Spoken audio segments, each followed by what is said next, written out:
Hello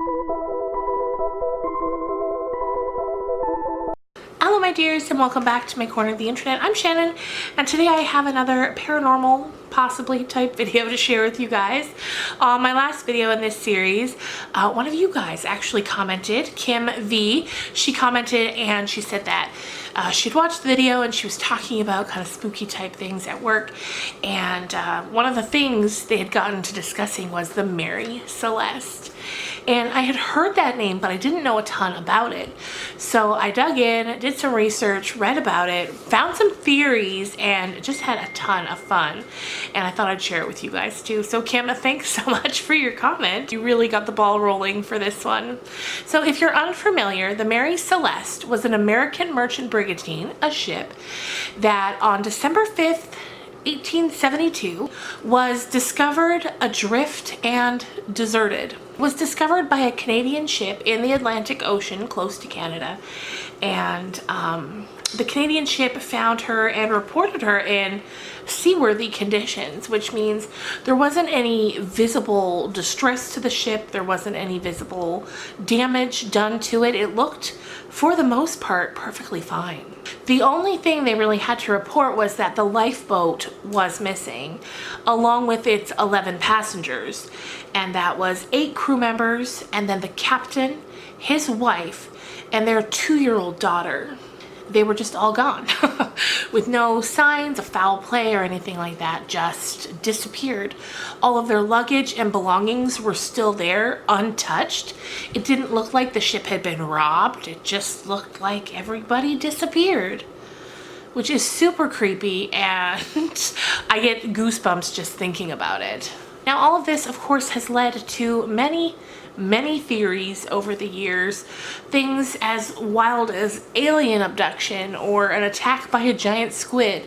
There's been all kinds of crazy theories.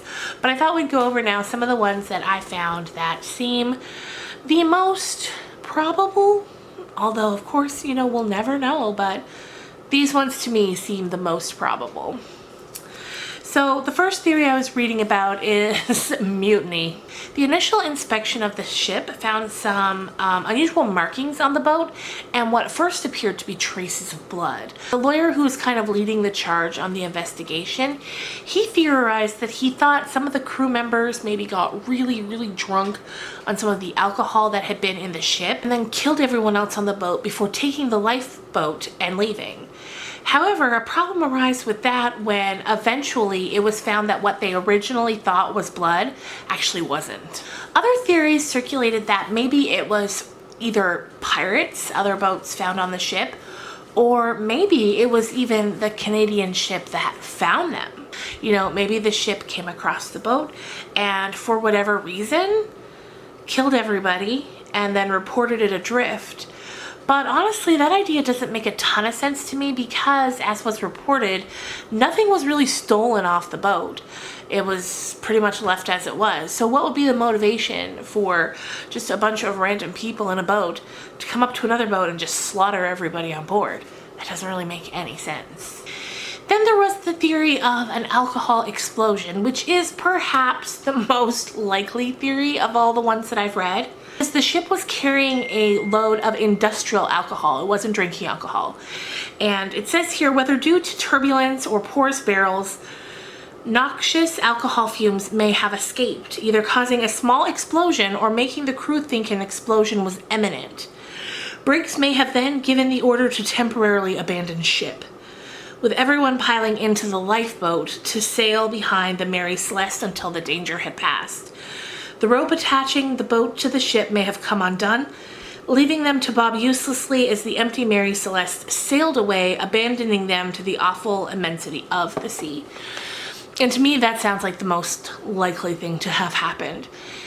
Whether it was because of the alcohol that they were worried would explode, or for some other reason, I feel like they felt like they were in danger and left the boat voluntarily. And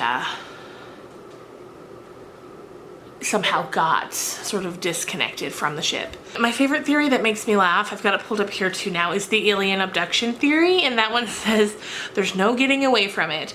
Many people still have a sneaking suspicion that aliens suddenly turned up and whisked away the crew. This is probably partly down to the idea that many people have of the Mary Celeste being in eerily pristine condition, with the last log entry written shortly before it was discovered, and half-eaten food laid out on the table.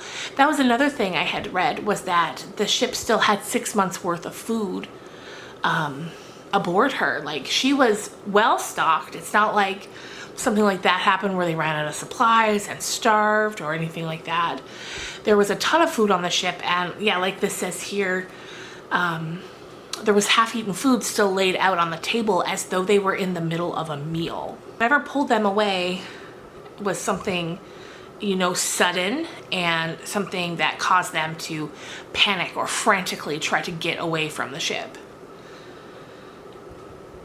So this is actually a myth. The last log had been made several days before discovery, and I had read that too. There's a lot of conflicting information, as with anything on the internet, you know, so you kind of try to find what's reported the most frequently and just kind of go with that, because there's no way to truly know. But yeah, some places reported that the last log, like the captain's log, was done just before the boat was found. But most other sources said it had been the last log had been recorded days before they were found. Another thing that kind of pokes holes in the alien abduction theory is that the lifeboat was missing.